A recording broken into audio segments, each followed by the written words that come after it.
बहुत समय पहले की बात है। एक विशाल जंगल था जहां एक शेर राज करता था।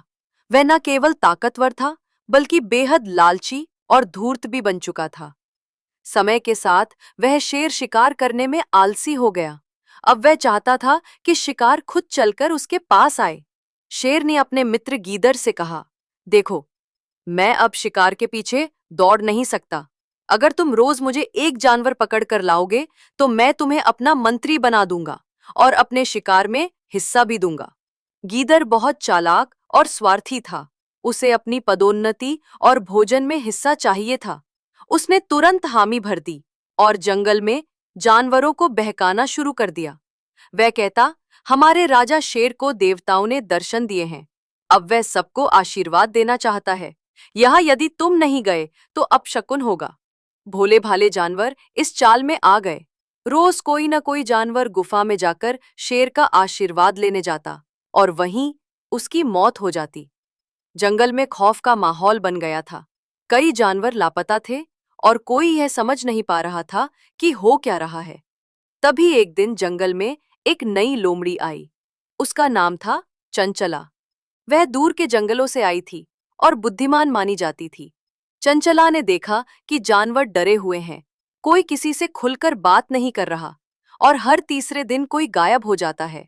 उसने जब गीदड़ से बात की तो वह टाल मटोल करने लगा। लोमड़ी को शक हो गया। उसने चुपचाप शेर की गुफा के पास जाकर निगरानी शुरू की। कुछ ही देर में उसने देखा कि एक खरगोश गुफा के अंदर गया और कुछ देर बाद अंदर से दहाड़ने की आवाज आई, लेकिन खरगोश बाहर नहीं आया। अब लोमड़ी को पूरा यकीन हो गया कि गुफा के अंदर कुछ गड़बड़ है। उसने अगली सुबह एक तरकीब सोची। वह एक मोटा छिलका चढ़ा हुआ कटा हुआ लकड़ी का टुकड़ा लेकर आई। उस पर खरगोश की खाल डाल दी और उसे झाड़ी के पीछे छिपा दिया।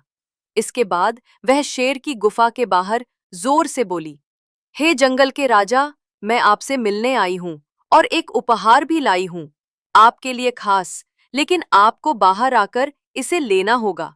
शेर अंदर से गरजा, मुझे तो चलना नहीं है, तू अंदर आ जा। लोमड़ी ने जोर से कहा, महाराज, यह उपहार बहुत भारी है और मैं एक साधारण लोमड़ी हूं। अगर आप चाहें तो मैं उसे गुफा के अंदर लुढ़का देती हूं। और लोमड़ी ने दोनों की पोल खोल दी। जंगल के सारे जानवर इकट्ठा हुए। उन्होंने देखा कि शेर की चालाकी से कितने जानवर मारे गए थे। अब जानवरों ने एक सभा बुलाई और निर्णय लिया कि शेर को राजा पद से हटाया जाए और गीदड़ को सजा दी जाए। सभी ने मिलकर गीदड़ को जंगल से बाहर भगा दिया और शेर को एक अलग हिस्से में अकेले छोड़ दिया। अब जंगल में नया राजा चुना गया। एक न्यायप्रिय, समझदार और संयमी बाघ। उसने लोमड़ी चंचला को अपनी सलाहकार नियुक्त किया और यह प्रण लिया कि जंगल में अब किसी के साथ अन्याय नहीं हो।